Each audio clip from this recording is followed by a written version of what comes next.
அதில் திருவள்ளுவர் இதில் என்னென்னா ரொம்ப கிட்டத்தில் நமக்கு புத்தி சொல்கிறவர் அவர் தான். மற்றவங்களாம் எட்டத்துலேருந்து சொல்லுவாங்க. நீங்கள் நல்லது செஞ்சால் எதுக்கும் கவலைப்படாதீங்க அப்படின்னு எத்தனையோ பேர் உபதேசம் பண்ணுவாங்க. நமக்கு உபதேசம், நீ நல்ல காரியம் செய்கிறது நல்ல காரியமா, எதுக்கும் கவலைப்படாது, நீ பாட்டு செஞ்சுட்டு போடா அப்படிம்பாங்க. திருவள்ளுவராக சொல்ல கிட்ட நீ நல்லது செஞ்சாலும் தப்பு வந்துடும், ஜாக்கிரதையாரு அப்படின்னு சொல்லிட்டு போகிறார். அது நம்ம மேலே ரொம்ப அக்கறை உள்ளவங்க தான் அதை சொல்லுவாங்க. பலனை பற்றி கவலைப்படாத, நீ பாட்டு எதை வேணாலும் செஞ்சுட்டு போ, கடமையை செஞ்சுட்டு போடான்னு உபதேசம் பண்ணுறது இருக்காங்க நிறையா. நன்று ஆற்றல் உள்ளும் தவறுண்டு, அவரவர் பண்பறிந்து ஆற்றா கடை, நீ நல்லது செஞ்சால் கூட தப்பு வந்துடும், ஜாக்கிரதையாரு அப்படின்னாரு.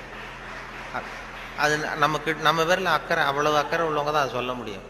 இப்போ ஒருத்தன் ஒரு தெருவில் ஒருத்தன் குடிகாரன் நடு ராத்திரி 12 மணி ஆடிக்கிட்டே நிற்கிறான். ஒரு பெரியவர் வந்தார். இந்த நேரம் அப்படி அநியாயமாக அப்படி ஆடிட்டு நிற்கிறீ, உங்கள் வீடு எங்கடா இருக்குன்னா அண்ணாந்து பார்த்தான். பக்கத்தில் பார்த்தார், ஒரு மாடிப்படி மாதிரி படிப்படியாக இருக்குது, அங்கே ஒரு ரூம் இருக்குது, கதவு இருந்தது. அங்கே தான் இருக்கேன்னா பிடிச்சி இழுத்துட்டு போனார். வாடா உன்னை கொண்டு வந்து வீட்டில் விட்றேன்னா வரமாட்டேங்கிறான். நீ வாடான்னு வலுக்கட்டாயமாக அந்த பெரியவர் அந்த குடிகாரனை பிடிச்சி தரன்னு இழுத்துட்டு போய் மாடிப்படியில் இந்த கதவை திறந்து உள்ற போய் படுறா அப்படின்னா போக மாட்டேங்கிறான். ஒரு வலுக்கட்டாயமாக கழுத்தை பிடிச்சி உள்ற தள்ளி கதவை சாத்திவிட்டு இறங்கி வந்துட்டார். அப்பாடா ஒரு நல்ல காரியம் பண்ணோம். வந்தால் இன்னொருத்தன் அதே மாதிரி ஆடிட்டு வரான் கீழே. நீ என்னடா பண்ணேன்னா இவனும் அதே மாதிரி ஆடுறான். சரி வாடா, உனக்கும் இங்கே தான் நான் அண்ணந்து பார்த்தான். சரி வா, அங்கே தான் தங்கியிருக்கேன் பிடிச்சி தரன்னு இழுத்துட்டு போய் கதவு திறந்து போடான்னு அவனும் போக மாட்டேங்கிறான். அவனையும் வலுக்கட்டாயமாக தள்ளிவிட்டு மூடிவிட்டு கீழே இறங்கி வந்தார். வந்தால் 3வது ஆள் ரொம்ப பயங்கரமாக ஆடிட்டு வரான். எத்தனை பேருடா இன்னைக்கு இப்படி புறப்பட்டுருக்கீங்க, எல்லாம் அங்கே தான் இருக்கீங்களா அப்படின்னு சொல்லி வாடா மேலேன்னு கூப்பிட்டார்.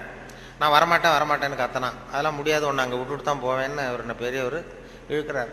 இழுத்ததும் உடனே போலீஸ்னு கத்தியிருக்கான். போலீஸ்காரர் வந்துட்டார். அந்த போலீஸுக்காரர்கிட்ட அவன் புகார் பண்ணுறான். இந்த பாருங்கள் சார், யாரோ ஒரு பெரியவர் என்னை இந்த வழியாக மேலே கொண்டு போய் அந்த கதவை திறந்து அந்த பக்கமாக இருக்கிற குப்பை குழியில் தள்ளி விட்டுக்கிட்டு இருக்கிறார் 3 தடவையா. நான் இறங்கி கீழே வந்துகிட்டு இருக்கேன். இன்னும் 2 தரம் தள்ளி விட்டாருன்னா செத்து போடுவோம் சார் அப்படின்றான். தென்கட்சி கோ. சாமிநாதன் ஐயா அவர்களின் இன்று ஒரு தகவல் நகைச்சுவை கதைகளை கேட்டு ரசித்தமைக்கு நன்றி.